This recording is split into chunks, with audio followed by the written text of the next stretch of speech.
tema que o Espírito Santo trouxe para nós é o processo por trás da frutificação. Muitas e muitas vezes nós olhamos para um fruto, mas nós esquecemos que há um processo por trás dele, que há um processo para que aquele fruto se torne algo palpável, para que aquele fruto, seja ele físico ou não, se torne algo visível.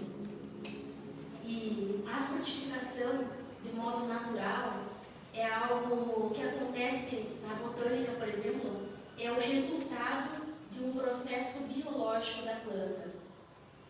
Todos nós aqui acredito que temos alguma planta ou algum alimento que nós cultivamos na nossa casa, e quando os irmãos fizeram essa plantação, pensaram em ter alguma planta, um fruto dentro da sua casa, no seu pátio, o que vem primeiramente à mente dos irmãos?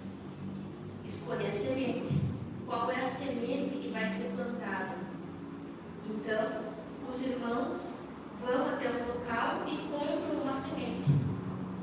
E aí, depois de comprar essa semente, nós escolhemos a melhor terra para plantar essa semente. Nós preparamos uma terra, adubamos ela e então plantamos essa semente. Depois de plantar a semente, nós passamos então a proteger essa flor ou esse fruto que foi plantado. Normalmente nós colocamos algumas estacas ao redor dessa plantinha, porque ela vai crescer e ela ainda é frágil, ela pode ser atingida por insetos, alguém pode pisotear por cima dela. E então nós protegemos, fizemos um cerco ao redor dessa plantinha para ela crescer. Depois que nós colocamos essa proteção ao redor, nós começamos a regar essa planta, regar esse alimento. Mas aí eu pergunto para os irmãos, qual é a sua expectativa quando você planta algo? O que vem à tua mente? O que motivou você a ir até uma floricultura, até um local e comprar uma semente para lançá-la no solo? O objetivo é que ela cresça, que ela floresça, que ela dê o fruto segundo a espécie que os irmãos compraram, não é mesmo? Esse é o objetivo. E na nossa vida espiritual não é diferente. Existe um processo extraordinário, um processo baseado na graça e na misericórdia do nosso Deus. O nosso poderoso Deus, ele é perfeito em todas as coisas. Nós precisamos nos preocupar com todo o processo, mas o Senhor, nosso Deus, ele já fez um plantio. Deus, ele já plantou uma semente nessa terra. Quando ele enviou o nosso Senhor e Salvador Jesus no ventre de Maria, ali foi lançada a semente. Ali Deus começou os planos dele para as nossas vidas. E então, ele preparou o ambiente, ele preparou a terra para receber essa semente. Mas qual era o objetivo de Deus quando ele fez isso? Qual era o propósito que Deus tinha quando ele enviou o Senhor Jesus como uma semente no ventre de Maria? Eu convido os irmãos a abrirem suas Bíblias em João, no capítulo 15.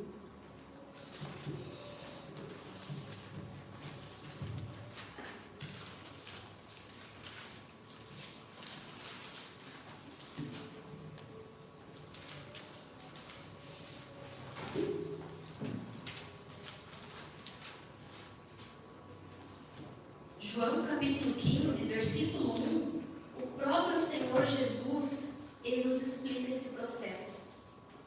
Ele diz assim: eu sou a videira verdadeira, e meu Pai é o agricultor. Todo ramo que estando em mim não dá fruto, ele corta, e todo que dá fruto, ele poda, para que dê mais fruto ainda. Aqui ele já respondeu o objetivo dele, que é aquele que está nele dê frutos. E aí ele diz: vocês já estão limpos pela palavra que lhes tenho falado. Permaneçam em mim e eu permanecerei em vocês.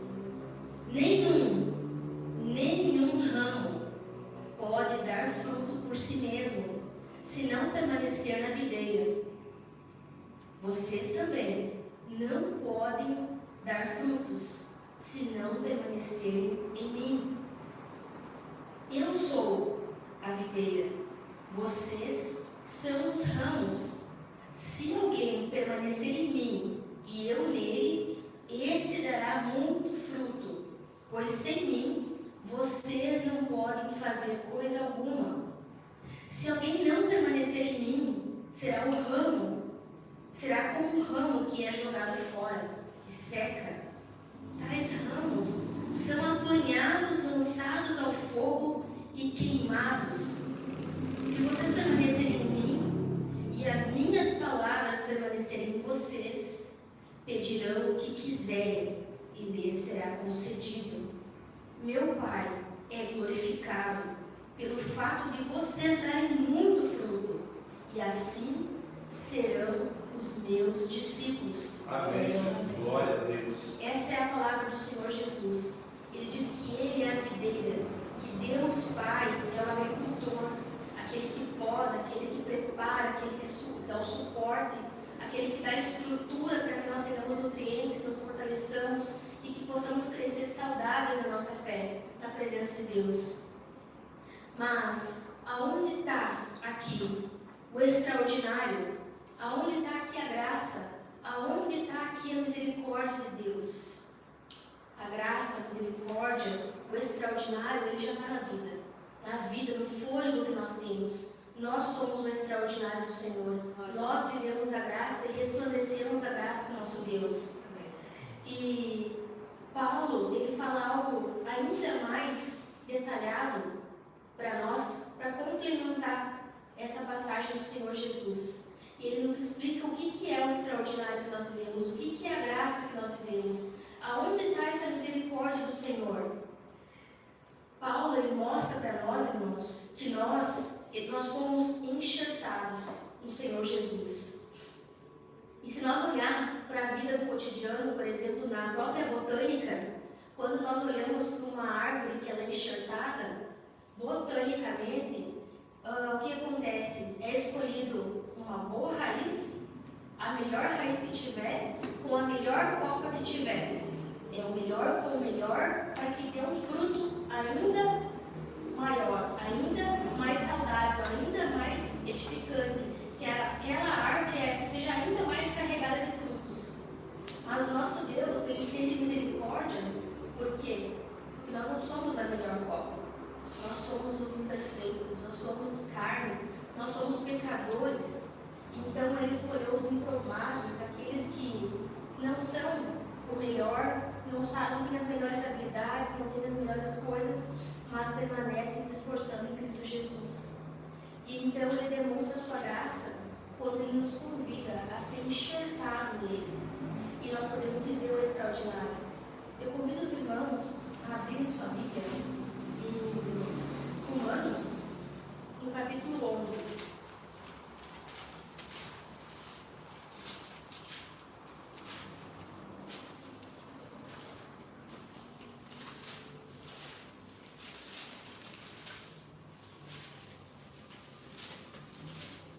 Vejam aqui, irmãos, o que o Senhor diz sobre o extraordinário, que é esse processo que nós passamos de enxerto, de sermos enxertados em Cristo Jesus. Ele diz assim, aqui ele está explicando sobre os ramos enxertados, falando daqueles ramos naturais, que era o povo de Deus, e então ele continua falando, alguns ramos, no versículo 11, capítulo 11, versículo 17, se alguns ramos foram cortados, e vocês, sendo oliveira brava, foi enxertado, e agora participa da seiva que vem da raiz da oliveira cultivada. Ou seja, ele está falando desde o 16, se é santa a parte da massa que é oferecida como primeiros frutos, toda a massa também o é. Se a raiz é santa, os ramos também o serão.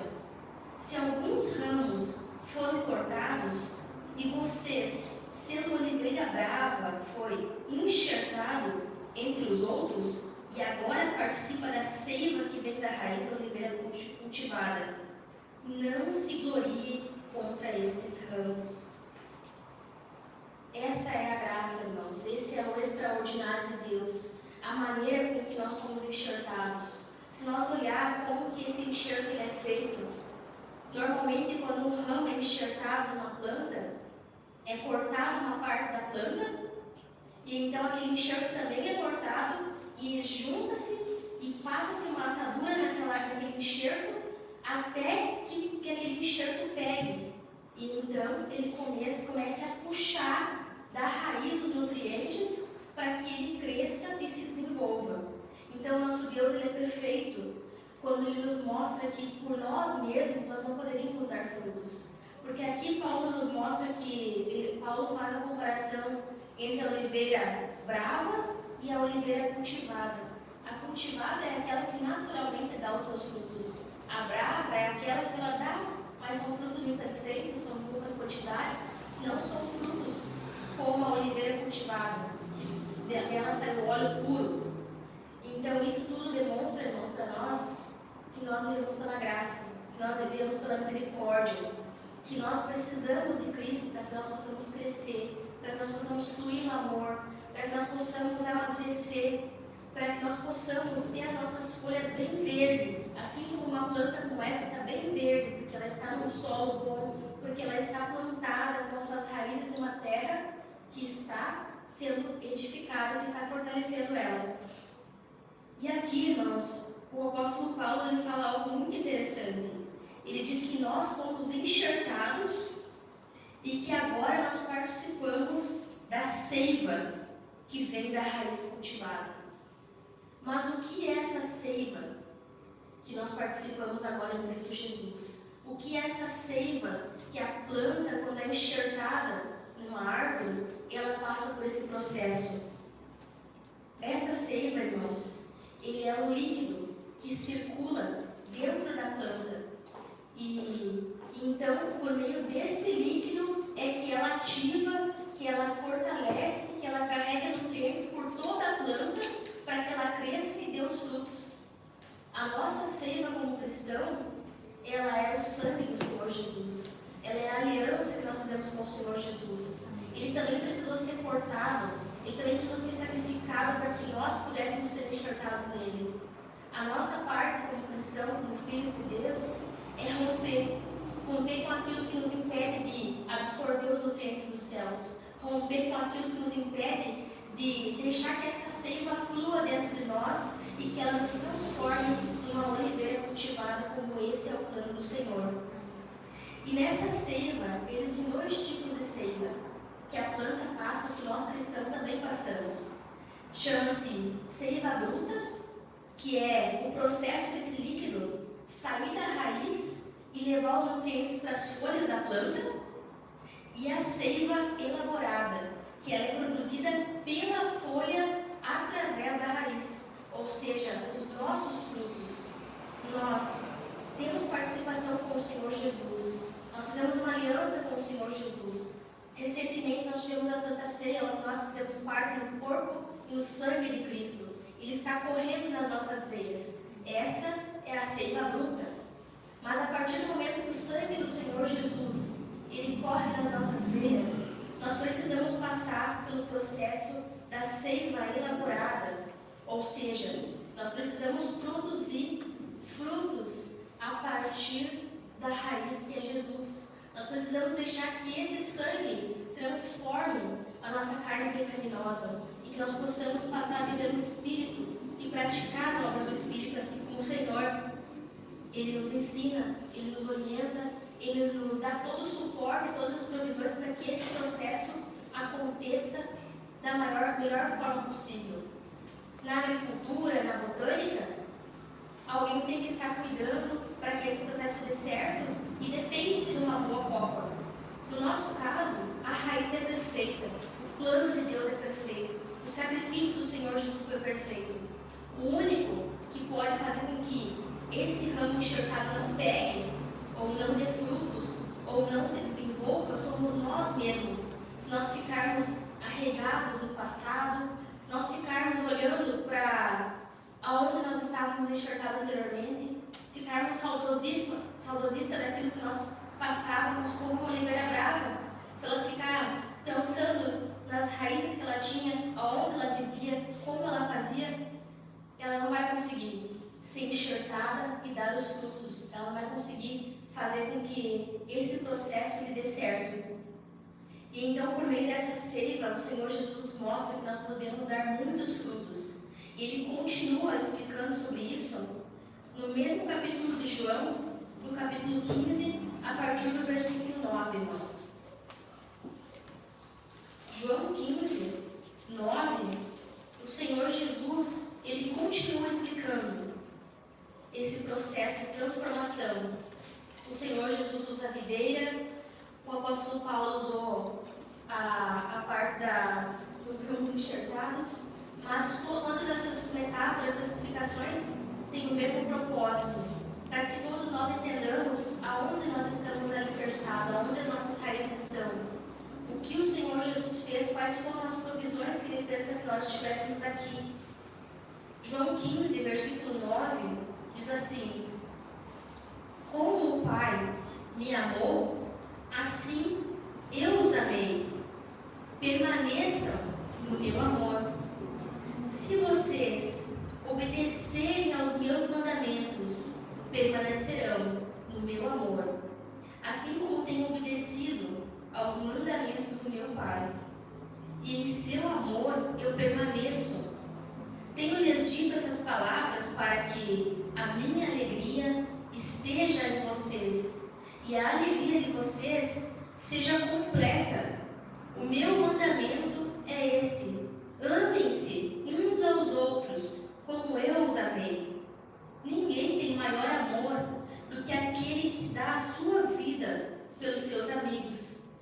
Vocês serão os meus amigos se fizerem o que eu lhes ordeno.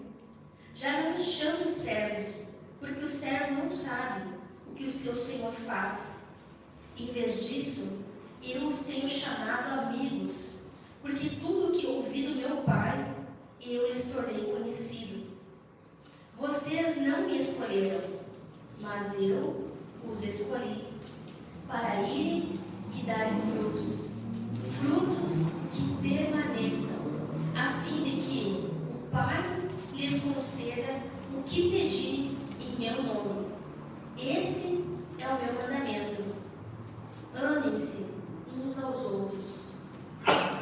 Essa é a palavra do Senhor Jesus. Isso é o que Ele deseja para todos aqueles que estão ligados à videira verdadeira, todos aqueles que decidiram entregar suas vidas para Ele, que se entregaram em batismo, que renovam a aliança com Cristo todas as vezes que é feita a ceia do Senhor. Isso é o que Ele espera daqueles que renunciaram à sua carne, daqueles que fazem parte de uma nova aliança, daqueles que renovaram a sua mente no Senhor Jesus. Esse é o objetivo que Ele tem para cada um de nós. É por isso que Deus fez um plano, um projeto. É por isso que Deus, Ele é o próprio agricultor. A nossa terra hoje é falha. Você pode pegar a melhor terra, você pode escolher a melhor semente, você pode pôr água e ainda assim a tua planta pode vir a não vingar. Pode vir um bicho e corroer e estragar, ou pode vir um sol abrasador e secar essa planta, mas Deus, Ele fez o plano perfeito. Então, se nós estivermos ligados na videira verdadeira, nós vamos ter a seiva de Cristo circulando dentro de nós. Amém. Nós vamos ter os pensamentos de Cristo conduzindo as nossas vidas. Nós vamos ter os olhos de Cristo para olhar para o nosso próximo, para olhar para as pessoas, para olhar para o ministério, para olhar para a nossa igreja, para olhar para as pessoas ao nosso redor. Se nós estivermos ligados na videira, esse processo, assim como na planta, a frutificação da planta é algo natural, porque existe a seiva dentro dela que está fazendo o processo para que ela dê frutos. Na nossa vida espiritual, é natural que nós vamos dar frutos se nós estivermos verdadeiramente ligados na videira, verdadeiramente enxertados no Senhor Jesus, verdadeiramente se permitindo, rompendo com tudo aquilo que nos afasta, com tudo aquilo que corta a palavra do Senhor de chegar no nosso coração, de penetrar no nosso íntimo. Esse é o plano do Senhor. Mas aí nós podemos nos perguntar: mas e se eu não estou frutificando? Se eu não estou dando frutos, e eu estou ligado na videira, eu sou um ramo enxertado, eu estou em união com o Senhor Jesus e eu não estou frutificando, se eu não estou dando frutos, e eu estou ligado na videira, eu sou um ramo enxertado, eu estou em união com o Senhor Jesus e eu não estou frutificando, o que eu preciso fazer? Por que eu não estou frutificando? E a resposta, ela é uma pergunta. O que você faria, ou o que você faz com a sua planta que não frutifica na sua casa?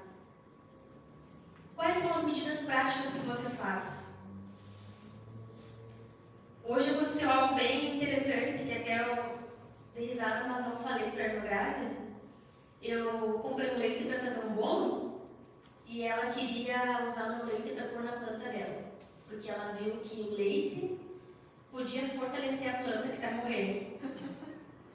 E isso mostra que todos nós, quando nós temos uma plantinha em casa que a gente gosta, quando a gente tem um alimento que a gente cultiva, nós nos preocupamos se já passou o tempo, se a estação certa daquela árvore, daquela flor dá o fruto, e ela não frutificou, o que vem na nossa mente? Alguma coisa está errada. E então a gente passa a fazer o quê? A gente vai rever a terra, a gente vai fazer uma poda, nós vamos tentar às vezes trocar a terra, nós vamos comprar tem aqueles produtos de pôr na água para fortalecer a planta. Então a gente tenta rever tudo o que está acontecendo para entender o porquê que ela não está frutificando, para que ela possa dar o fruto, para que ela possa se desenvolver, para que ela possa cumprir o objetivo. Porque quando nós compramos aquela semente, nós tínhamos um objetivo, de que ela desse o fruto, de que ela frutificasse, de que ela enfeitasse a nossa casa de uma flor, ou que desse o alimento para nós colher. Esse era o objetivo. Então, na nossa vida espiritual é a mesma coisa. Nós precisamos todos os dias rever o que está nos impedindo de frutificar, o que pode nos impedir de frutificar, aonde nós estamos enxertados, aonde nós estamos enraizados, em que solo nós estamos buscando absorver. Porque nós podemos estar enxertados em várias coisas, nós podemos estar enxertados como nós já estivemos no mundo, absorvendo tudo que o mundo oferece. E a gente pode dizer, não, eu não absorvo, mas a gente absorve. Conscientemente ou inconscientemente, se nós vivemos no mundo, nós pensamos como o mundo, nós praticamos as coisas do mundo, nós exercemos as coisas que o mundo exerce, nós achamos normal o que o mundo pratica, nós temos objetivos carnais, porque nós estamos absorvendo nutrientes da terra, do mundo. Mas se nós estivermos com as nossas raízes em Deus, se nós estivermos sendo podados pelo agricultor, pelo nosso Pai, se nós estivermos enxertados em Cristo, o que nós vamos estar absorvendo? Então nós precisamos nos perguntar, nós precisamos nos rever, aonde nós estamos enxertados, aonde estão as nossas raízes, em que solo nós nos encontramos, e fazer todas as substituições.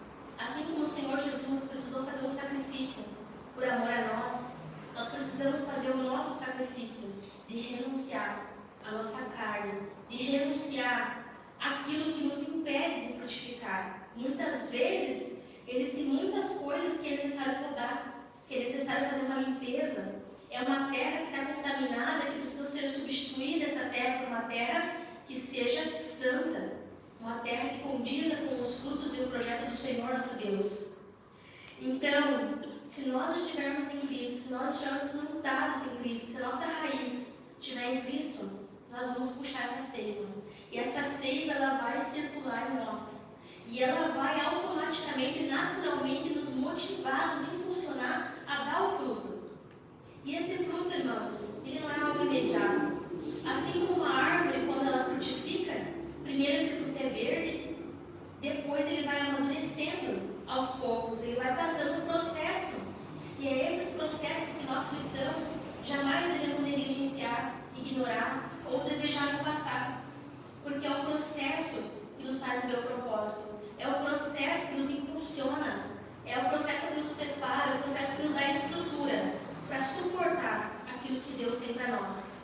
Muitas vezes o que Deus tem para as nossas vidas já está preparado, já está pronto. E aí a gente continua orando, buscando, pedindo, dizendo que Deus não ouve as nossas orações. Mas Ele está esperando o nosso tempo de amadurecer, o nosso tempo de criar estrutura. Porque imagina uma flor, por exemplo, desse tamanho, irmãos. Digamos que essa aqui fosse uma flor frutífera. Se ela desse tamanho, ela desse um fruto, uma maçã desse tamanho, assim, imediato, o que aconteceria com o galho? Ele iria quebrar? Ele iria cair? E ali se acabou o fruto. Então Deus, Ele fortalece a nossa estrutura.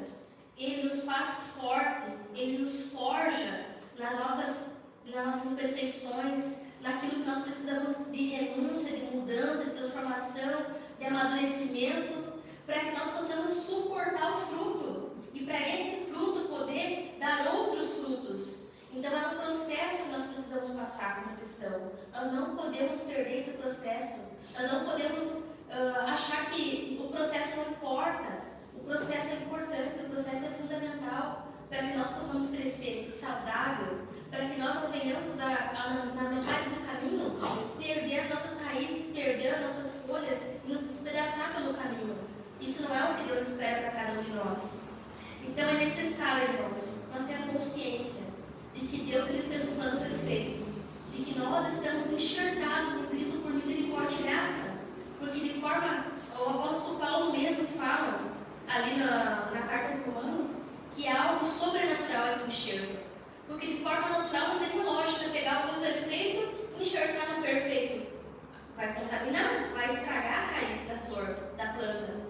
Mas Jesus não, Ele não é contaminado por nós. Ele nos emana poder de restauração, poder de cura, poder de edificação. É isso que Ele faz com as nossas vidas. Então, se nós estivermos enxertados em Cristo, se nós estamos em Cristo, nós temos a plena certeza de que tudo pode se fazer novo nas nossas vidas. Tudo pode, irmãos. Tudo é possível para aquele que crê. Não importa em qual estágio do processo nós estejamos. Não importa quão difícil seja para nós. Nós temos um ajudador, que é o Espírito Santo. Nós temos o Pai, que é o agricultor, que todos os dias pode semear esse solo, pode cultivar esse solo. O Senhor Jesus, a seiva que corre dentro das nossas veias. Então nós podemos ser vencedores, podemos vencer as nossas imperfeições, nós podemos vencer as nossas limitações, nossos obstáculos. E então, o sangue de Cristo, ele se torna real para nós. O sangue de Cristo, ele se torna valoroso para nós. Nós passamos a enxergar o Senhor Jesus com o real valor que ele tem, com o real propósito que ele tem para as nossas vidas. E então esse processo vai ser natural.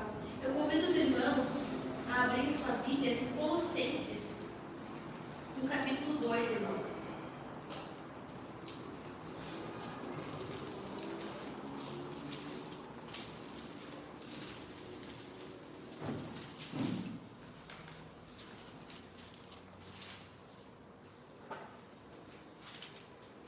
Colossenses, capítulo 2, versículo 6. O apóstolo Paulo fala aos Colossenses algo que o Senhor Jesus quer dizer para essa igreja nessa noite, para cada um de nós.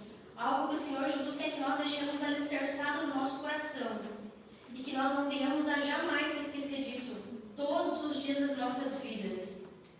Ele diz assim: portanto, assim como vocês receberam Cristo Jesus, o Senhor, continuem a viver nele, enraizados e edificados nele, firmados na fé, como foram ensinados, transbordando de gratidão. Glória a Deus. Essa é a vontade do Senhor para mim e para vocês, irmãos. Que nós continuemos transbordando de gratidão, que nós sejamos enraizados e edificados no Senhor Jesus. Então, que todos os dias nós possamos lembrar dessa ilustração, das palavras do Senhor Jesus.